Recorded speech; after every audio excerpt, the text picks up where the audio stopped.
Alright, g'day folks, welcome back to Indiana Joe's Road Trip, where we are live on location at Cresswell Beach, having found a good parking spot and making our way down, and we're looking for fossils along this stretch of beach. Now it's currently high tide, as you can see, and we occasionally get some good rippers of some waves launching themselves up over that outlet of rock there, but generally speaking it's fairly calm and quiet, and it's an ideal place really, because the tide, it was high tide just a few minutes ago and it's still not up on this rock shelf, and that's good for us because it means that we can come here and actually investigate.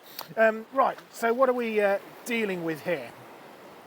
Well, these are Carboniferous. Remember, we were down at Whitby, we were dealing with the Jurassic. These are now Carboniferous, so we've come a little way along north, and we're now dealing with Carboniferous rock. Why are they called Carboniferous? Because it's full of carbon.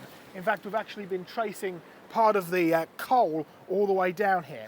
But I've got a few different things just to talk about and show you, because the polystrate trees are a little bit down over there, and you see that huge great big wave that just came across? I'm not getting past there without getting soaking wet for at least another 20 minutes or so, maybe 15 to 20 minutes. So we're going to avoid getting over there and getting soaked. But we've been doing some stuff around here because there's still plenty to find around here. And I just want to show you some stuff because we've been finding fossils in this rock layer. In fact, I've just spotted another little one there. And yes, all the fossils here are polystrate, but we'll talk more about the polystrate when I go live in a little while, a little bit further down. But one of the reasons that we know that this has been buried by water is not only the fact that you do find sea creatures here, but also the fact that we have clear ripple layers. What are we talking about? Well, if we come and have a look over here, you can kind of start to see the ripple layers in action. Let's come over this way a little bit so you get a little bit closer.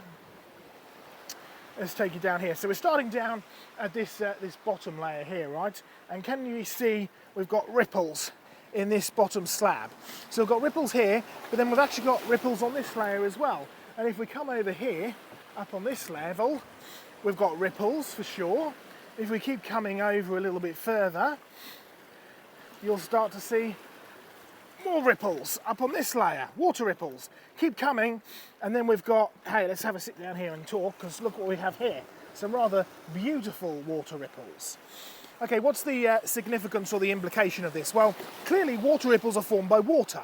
So this is a water-based deposit. It's a watery flood deposit. We know it's flood because we have water and land plants and sea creatures all mixed in together, and that's excellent evidence of a flood. Remember what a flood is water where water shouldn't be. So when you find land plants and sea creatures mixed together along with water ripples, you're definitely looking at evidence of a flood. But remember what we said, down there we have water ripples, on this layer we have water ripples, and on this layer we have water ripples as well. Really nice, clear, obvious ones. You see, we're dealing with evidence of flowing water that is coming in streams, it's coming in tides, it's coming in layers already built into it. What are we talking about? Well, you've got rock layers at the bottom, build up, build up, build up, build up.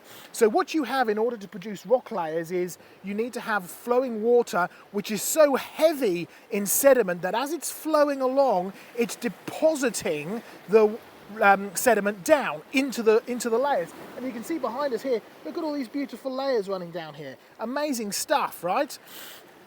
So the water is running along and it's laying down these layers as it goes, and on the top of that layer, on the top of that current, on the top of that flowing water which is flowing sideways, it is leaving these water ripples as the water flows over the top, because that's what water does. Now you see this with every tide, right? You see the beach goes out and it's covered in water ripples. Go and have a look at our strata machine experiments, which deal with water that's flowing sideways. It's flowing left to right in the machine and it's leaving ripples along the top. Now the next question is, what happens when the next tide comes in? It washes those ripples away. They just go, and you certainly wouldn't get beautiful ripples left like this because the tide would just simply wash them away. Okay, what that means is the only way that you're possibly going to get fossil ripples is if another tide comes over, or another current comes over, or another layer of flowing water comes over and is also full of like a slurry of sediment which deposits and lays it down as it goes. In other words, you need multiple successions of these tides, multiple successions of these flooding events, one after another immediately, in order to actually preserve the ripples and certainly to preserve the fossils inside of them. And we'll look at a couple of fossil examples in a moment. Now, if we put this into a global flood type context, right, because that's certainly what I believe produced the Carboniferous layers, as well as many of the other layers, because, well, clearly dealing with a flood, Carboniferous goes all around the world. It was Professor Derek Ager who first made that point, Professor of Geology at Swansea University, who made the point that the Carboniferous is one of the biggest issues with orthodox, uniformitarian, slow, gradual, over millions of years geology and fossil concepts. So if we put this into a global flood context, Bible says 150 days of rising waters. Now, 2 times a day for those 150 days, you're going to get tides. You're going to get fluctuations in tectonic activity as the water level rises and falls and fluctuates as it's flooding over the land. It's going to produce the perfect conditions, not just to erode all of the sediment needed and to catch up all of the plants and the animals, but also to lay these layers down one after another, preserving anything like water ripples or footprints or anything else in that top layer as it goes, when within minutes or hours the next layer comes up and over. So that's what we're dealing with here. One layer at the bottom, down there, another layer full of ripples, this layer full of ripples, and there's another layer full of ripples on the top, and then you get more and more and more of these beautiful layers, and the next layer will sit just on the top here. So we're really dealing with lots of evidence of flooding, and this is great because water behaves the same whether you have a little bit or whether you have a lot. And so you can do real life experiments like the stuff with our strata machines, and you can see this in action. You can see this principle, this process in action. Okay, so talking about some of the mechanisms, that's great, and these ripples are, I mean, just look at these, they're absolutely beautiful, stunning. So definitely dealing with water deposit at the very least, and we've spoken a little bit about some of the mechanisms behind it, but if you come along with me, and hopefully we don't get too wet out there, because we do actually have fossils in situ in the rock layers here. There's actually one just there, and there's another one just there. Now, as we get a little bit further along the beach, you'll see these in much better light because they're huge, great big trees. But just for now, here's a little concept of some polystrate fossils. There's one just there, and there's another one, quite a lot more worn, but there's one just there. Okay, what are we dealing with? Well, first of all, there's your coal seam.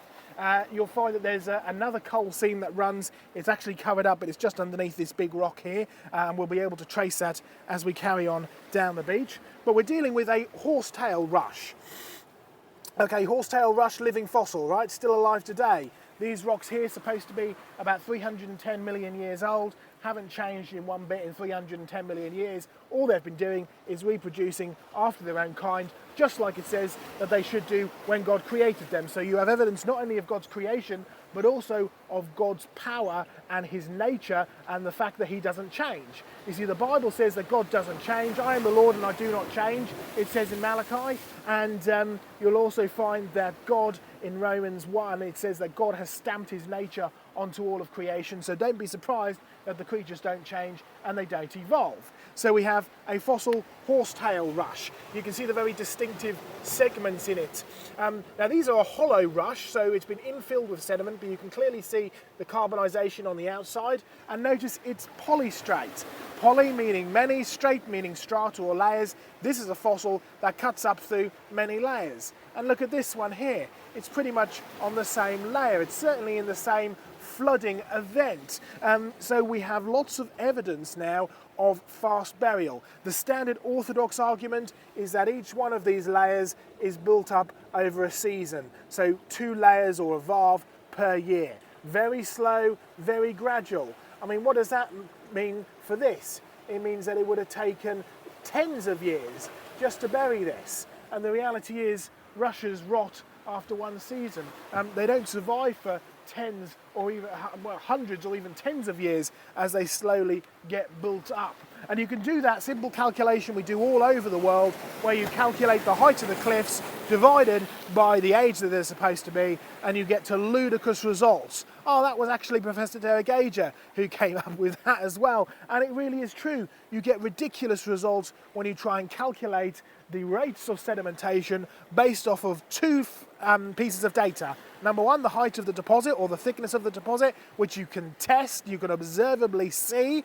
And secondly, you take the so-called ages and you come up with ludicrous results. And so, which one do you think is in error? Yeah, well, it's not the height of the deposit. That's observable. You can come and see it. You can test it. You can't test, however, the so-called ages or the supposed ages. So that's what's really flawed here. So already getting some great fossils. We've found a whole load of other ones further on down the beach, but really what we're trying to get to is a little bit further down there. Now the tide is just starting to slowly go out. Still a little bit of crashing right and wetting, but if we time it right, we might be able to make it across, because it's just over the other side of that beach where the really, really good stuff is. So that's where we want to try and get to, because that's where all of those amazing polystrate trees are.